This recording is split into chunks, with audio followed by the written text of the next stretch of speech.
وقتتون بخیر. بریم سراغ خودنویس دومی که قولشو داده بودیم، خودنویس شیفر ساگاریس. خودنویس شیفر ساگاریس جزو شیفرهای تقریبا مدرنه. همونطور که میدونید شرکت شیفر جزو قدیمی ترین شرکت های سازنده خودنویس هاست و در واقع جزو 4 تا برند برتر در دنیا در ساخت خودنویس ها بوده، به همراه پارکر، واترمن و در واقع برند دیگه ای. این شیفر البته الان همونطور که میدونید شرکت شیفر رو شرکت کراس خریده و در واقع دیگه تحت مدیریت سابقه خودش کار نمیکنه و زیر نظر کراس کار میکنه. خب از این تاریخچه بیایم بیرون. شرکت شیفر خودنویس های زیادی رو تولید کرده در طول سالیان، خودنویس های بسیار گرون قیمت و خودنویس های در واقع نسبتا مناسب و اقتصادی. شیفر ساگاریس که میبینیمش با هم یکی از در واقع خودنویس هایی هستش که نمیشه گفت خیلی ارزونه، نمیشه گفتش که جز خودنویس های گرون قطعاً، ولی خودنویس بسیار بسیار جالب و جالب توجهی. خب همونطور که میدونید البته این خودنویس ساگاریس طرح‌های مختلفی هم داره. این طرحی که داریم طرح در واقع مشکی و در کروم و گیره طلاییش هست که یکی از زیباترین هاشه البته به نظر من شخصا.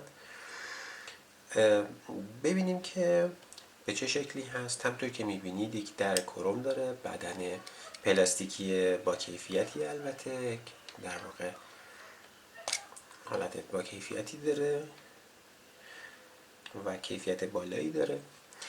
اجازه بدید قبل از اینکه بریم سراغ این سر و تهش رو با هم ببینیم.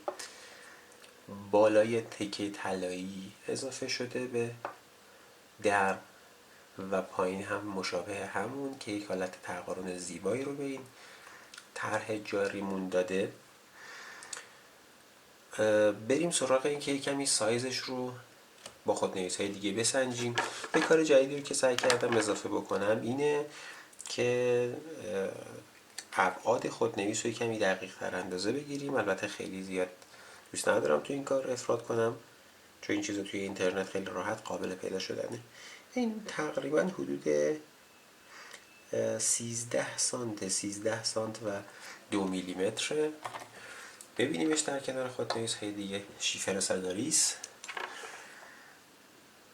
پارکر سونت،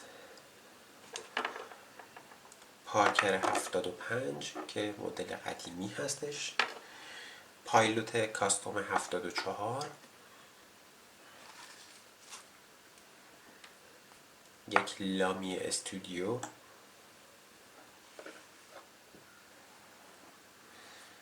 و یک پایلوت متروپولیتن.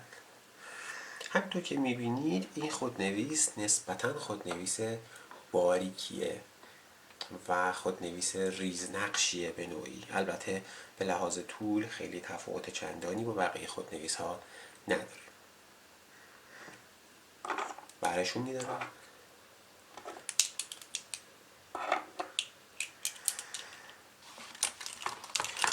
خب بریم اول سراغ نوک خودنویس. نوک این خودنویس که البته هم مدل ساده داره و هم مدل به این شکل که دارید مشاهده میکنید دو رنگ. نوک جالب و جذابی هست. البته شخصا نوک دو رنگش رو که روی بعضی از مدل هاش مثل مدل تمام طلایی و همین مدلی که مشاهده میکنید هست رو من شخصا خیلی دوست دارم. بسیار نوک زیبایی داره و بسیار نوک خوشگلی داره. توی مدل های جدید شیفر فکر میکنم واقعا یکی از زیباترین هاست.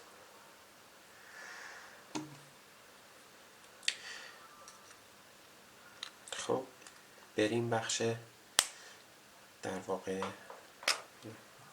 اینطوری راحت تر میتونیم بازش بکنیم. خب همونطور که میدونید و میبینید شیفر از کارتریج های خاص خودش استفاده میکنه و کارتریج ها و کانورتورهای خاص خودش بهش میخوره یا پمپش در واقع اختصاصی خودش هست که البته خوشبختانه خیلی هنوز پمپ گرون قیمتی نیست. یه ویژگی جالب اینه که تقریبا مدل های قدیمی و جدید شیفر پمپ هاشون به هم میخورن، حداقل در بیشتر اوقات. بنابراین اگر خودنویس قدیمی دارید که پمپش مشکلی براش پیش اومده و اینها، میتونید از این پمپ هم بگیرید و ازش استفاده کنید. خیلی مجبور نیستید حتما برید بگردید و پمپ خودش رو پیدا کنید.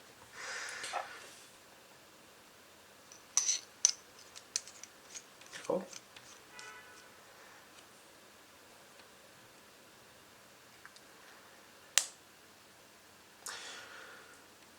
بریم سراغ یک تست نوشتار. برای نوشتار من از جوهر خود شیفر استفاده میکنم. این جوهر استاندارد شیفر اسکریپ هست. جوهر نسبتاً قیمت مناسبی داره، هرچند که اخیراً قیمتش خیلی رفته بالا، تقریباً از 2 برابر هم بیشتر شده متاسفانه، ولی کماکان جزو جوهرهایی هستش که به رغم داشتن کیفیت نسبتاً مناسب هنوز قابل تهیه است و میتونید ازش استفاده بکنید. این جوهر رنگ قهوه‌ایش هست. باز اگر با سواج های جوهر آشنایی داشته باشید، این میشه در واقع رنگی که داره و تمی که داره. همونطور که مشخص هست این قهوه‌ای سیریه که البته یک کمی به رنگ در واقع شکلاتی و یک کمی به رنگ شاید نارنجی تمایل داره. البته رنگ واقعیش یک کمی از چیزی که شما توی فیلم میبینید سیرتره.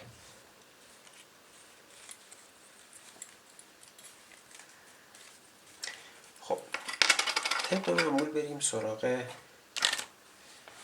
تستمون با استفاده از 2 کاغذ همیشگی خودمون.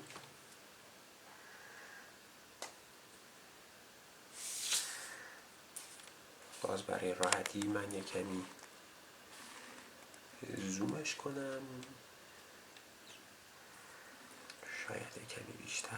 بله فکر میکنم الان بد نیست. خب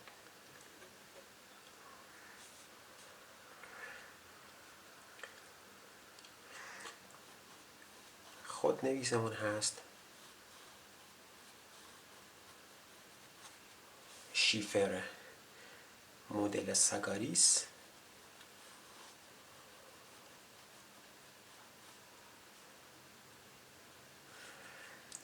نوکش هست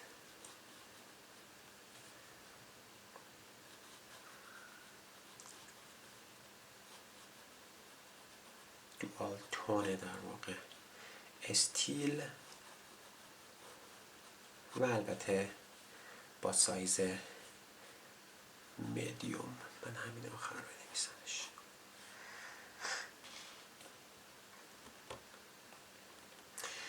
جوهرمون هم هست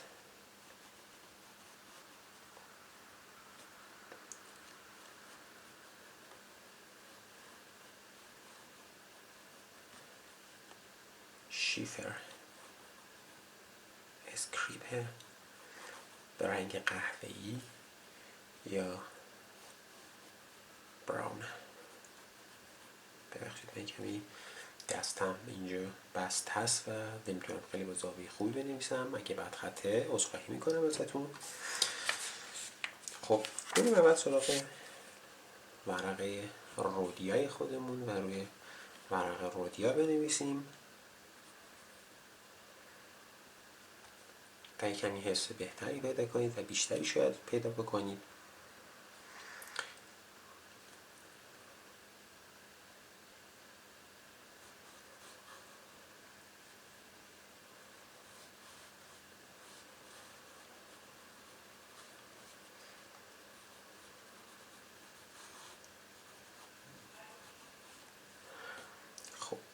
ببینید نوک امی که این داره همونطور که میبینید یک سایز میدیوم استاندارده و یه ویژگی که این خودنویس داره، خودنویس های شیفری که حداقل من باهاشون برخورد کردم داره، اینه که خیلی خیلی همین در واقع به محض اینکه از جعبه میاریدشون بیرون به راحتی و خوب مینویسن، یعنی کنترل کیفیت بالایی داره و من حداقل تو شیفرهایی که استفاده کردم با مشکلی مواجه نشدم در طی استفاده. بسیار بسیار روون و خوب مینویسن معمولشون، حتی ارزون ترین خودنویس های شیفر. این هم از این قاعده مستثنا نیست، در واقع اینکه حتی یعنی به نوعی میشه گفت حتی خیلی از اون در واقع مدل هایی که استفاده کردم حتی بهتر هم بوده. همینطوری که میبینید میزان خیس نویسیش به اندازه است، نه خیلی خیس مینویسه و نه خیلی خشک. میزان خیس نویسیش به اندازه است و از این بابت خودنویس در واقع نرمال و استانداردی میتونیم تلقیش بکنیم. خب ببینیم که در واقع آیا امکان دادن لاین ورییشن یا کلفت کردن نوشتار با فشار آوردن رو داریم. تقریبا همچین چیزی رو توی خودنویس های شیفر، حداقل خودنویس های شیفر با نوک معمولی و غیر طلا من ندیدم داشته باشیم. این هم باز مثل بقیه هست، یعنی با فشار دادن در واقع لاین ورییشن ایجاد نمیشه و خطا ضخیم‌تر نمیشه. لذا توصیه هم نمی کنم با نوک‌های استیل خصوصا شیفر همچین کاری بکنید، ممکنه به راحتی بهش صدمه بزنید. بعضی از دوستان برای نوشتن برعکس استفاده میکنن، چون از خودنویس برای طراحی هم استفاده میکنن. ببینیم این چه جوریه. همونطور که میبینید میشه نوشت باهاش تا یه حدی واقعا و با خیلی خیلی نازکتر می نویسه ولی قابل نوشتنه و این به شکل ریورس به نوعی میتونم بگم خیلی بدم حتی نیست. در مجموعتون بگم یه کمی از خودنویس بگم بهتون. بذارین اینو بردارم و یه کمی زوم اوتش بکنم که بتونم راحت‌تر توضیح بدم. خب ببینید در مجموع خودنویس یک خودنویس بسیار خوش دسته و بسیار زیباست. قیمتش در بازارهای جهانی حداقل این مدل هیچ چیزی حدود 60-65 دلاره.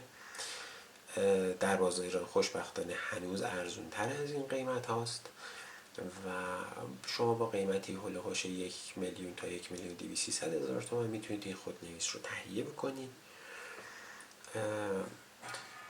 خودنویس باریکی هست. اگر دستای شما در واقع دستای ظریفی داشته باشید حتما ازش خیلی لذت میبرید. دستای نرمال داشته باشید به راحتی میتونید باهاش بنویسید. برای دستای بزرگ ممکنه که یک مقداری کوچیک باشه و در نوشتن انقدر مجبور شید تمرکز بکنید که اذیتتون بکنه و دستتون رو خسته بکنه. برای نوشتن در واقع سشن های طولانی من شخصا از این استفاده کردم و فوق العاده است. وزن مناسبی داره. اگه دوست داشته باشید در واقع پشتش قرار بدید قرار میگیره و خیلی محکم و سکیور هم هست.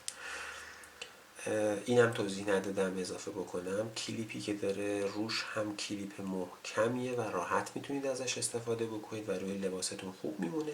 منتها یه نکته کوچیکی رو دقت بکنید. ببینید با توجه به اینکه این درش پیچی نیست و در میاد، هرچند که خیلی محکمه و به راحتی در نمیاد، همیشه توجه داشته باشید که درهایی که حالت کششی باز و بسته شدن دارن این ریسک رو دارند که از جیبتون در بیان و یا مشکلی براشون ایجاد بشه و بیفتن حالا توی جیبی یا توی کیفی و اینا. اینو دقت بکنید، بد نیست.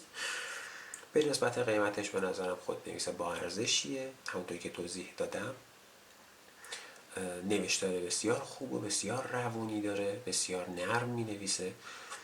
میزان خیس نویسی و خشک نویسیش کاملا به اندازه و نرماله و برای این قیمت برای دستهای ظریف و دستانه نرمال بسیار توصیهش میکنم. امیدوارم که از ریویو این خودنویس لذت برده باشید. حتما نظرات و پیشنهاداتتون رو برام بفرستید. ممنون و متشکرم. روز خوبی داشته باشید.